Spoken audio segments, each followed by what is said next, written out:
Je n'aime pas les interférences avec la justice. Elle est indépendante. Côte d'Ivoire, on ne sait toujours pas si le chef de l'État, Alassane Ouattara, sera candidat ou non. Une chose est sûre, les figures majeures de l'opposition, Laurent Gbagbo, Charles Blé Goudé, Guillaume Soro ou encore le dernier en date, Tidjane Thiam, ont été exclus. On en parle avec l'historien Arthur Banga. Bonsoir. Bonsoir. Alors tous ceux que je viens de citer sont donc inéligibles. Ça fait beaucoup. Est-ce qu'on peut dire que l'exécutif influence le judiciaire en Côte d'Ivoire ? D'abord, c'est des décisions judiciaires, juridiques. Donc, théoriquement, dans une république, l'exécutif n'a rien à faire avec le judiciaire. Théoriquement. Oui. Mais là là, dans la pratique, jusqu'à présent, on n'a pas d'éléments qui puissent montrer que clairement, il y a une implication de l'exécutif. Après, on peut avoir la réflexion. Ça peut interroger sur le lien justice et politique, naturellement. Quand on voit que Laurent Gbagbo, Guillaume Soro, Charles Blé Goudé, tout récemment Tidjane Thiam sont inéligibles. Mais quand même, on peut interroger la justice, mais on peut aussi interroger les acteurs politiques.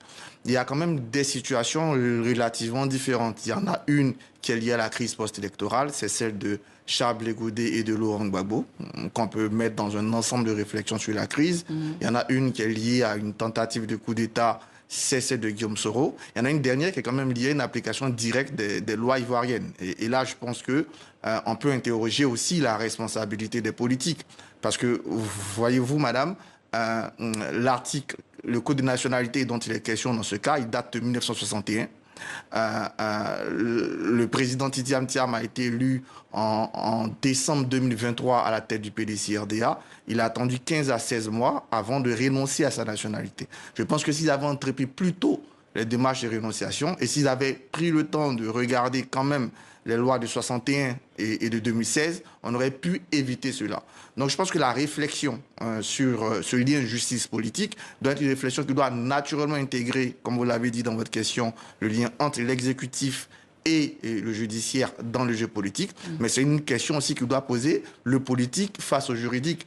Est-ce que le politique doit prendre le temps, comme c'est le cas là, de façon un peu plus flagrante sur le candidat du PDCI, de connaître les textes avant de s'engager? Et puis deuxième chose, est-ce qu'on oublie tout parce qu'un homme politique est mis en cause dans le respect des lois du pays? Donc ça peut alimenter les réflexions autour de tout ça.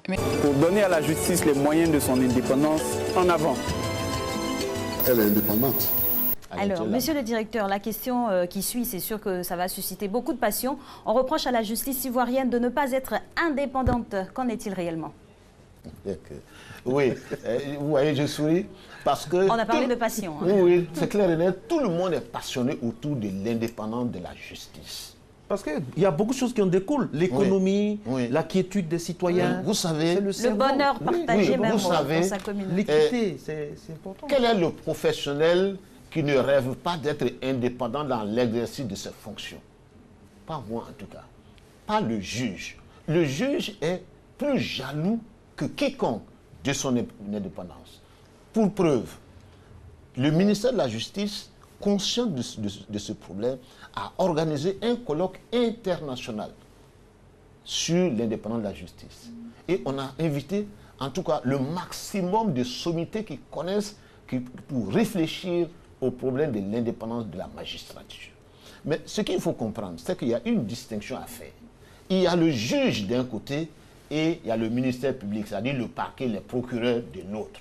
Les procureurs ne bénéficient pas d'indépendance depuis la nuit des temps, depuis que la justice, en tout cas notre système judiciaire existe. Il ne dit pas la justice en Côte d'Ivoire. Le système judiciaire, tous ceux qui pratiquent dans le monde le même système judiciaire que nous, le parquet fait partie de l'exécutif. Donc, le premier élément des éléments caractéristiques du parquet, c'est la subordination hiérarchique. Quand on parle de subordination, on ne peut pas parler d'indépendance. Mais le juge, ce qui est en cause ici, c'est le juge. Celui qui dit le droit, il dit, je décide que M. X, je vous laisse partir à la maison, M. X, je vous condamne. C'est lui qui est le juge.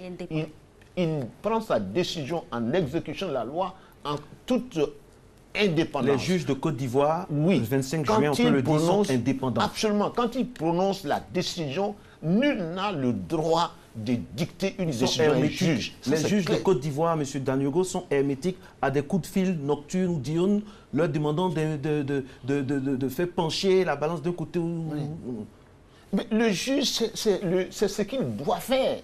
C'est ce qu'il fait. Mais c'est ce qu'il fait. Ce ne peut pas rendre justice. En Côte d'Ivoire, les Ivoiriens pensent que c'est pas fou. Oui, ça, je sais qu'ils pensent comme ça. Mais je vous assure que si... raison. Oui, absolument. Si le juge n'était pas indépendant, on ne peut pas rendre des décisions de justice. Vous ne savez pas le poids qui pose sur les épaules des juges.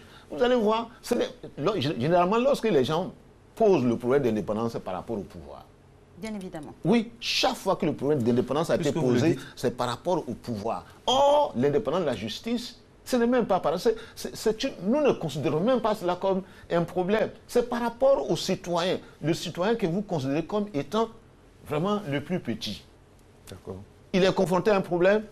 Le premier réflexe, au lieu de chercher un avocat, au lieu de chercher à se défendre, c'est comment je peux faire pour faire pression sur le juge. Mais le juge, est-ce que je connais sa femme? Est-ce que je connais son frère? Est-ce que je connais sa maman? Est-ce que...